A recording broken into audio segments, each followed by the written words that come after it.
What are some common myths about aging in place?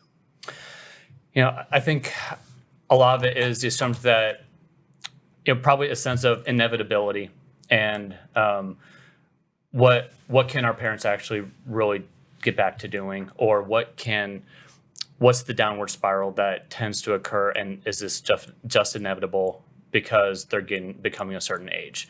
And while age is a factor, there's lots of things that can be done to prevent the problems that occur with the prevention of aging in place, if that makes sense. Sure. So aging, while it is inevitable, obviously, a lot of the common consequences that come from aging are not inevitable. And there's lots of things that can be done basically on the front end to promote people staying active and independent in their homes or wherever they want to be. And so they can remain active and independent in their homes.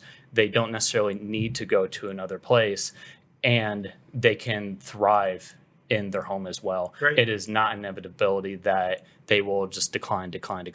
Even if they age in place, they don't have to decline. They can thrive and even do things that they haven't done in 5 or 10 years, just getting the right things in place, and sometimes even longer than that. So yeah, Amelia, you want to add to that? So there are, I think, a lot of misconceptions about what it means to age in place and how to successfully age in place.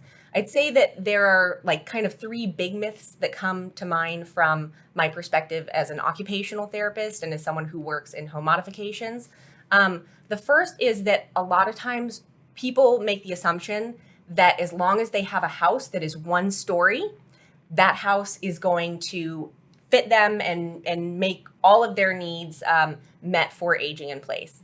The second big one is that you don't need to start planning for aging in place in terms of your environment, and of course in terms of the whole big picture, until you start having problems or until it looks like you might not be able to be in your home anymore, if that kind of makes sense. Yeah. And then the third big one, I think, is that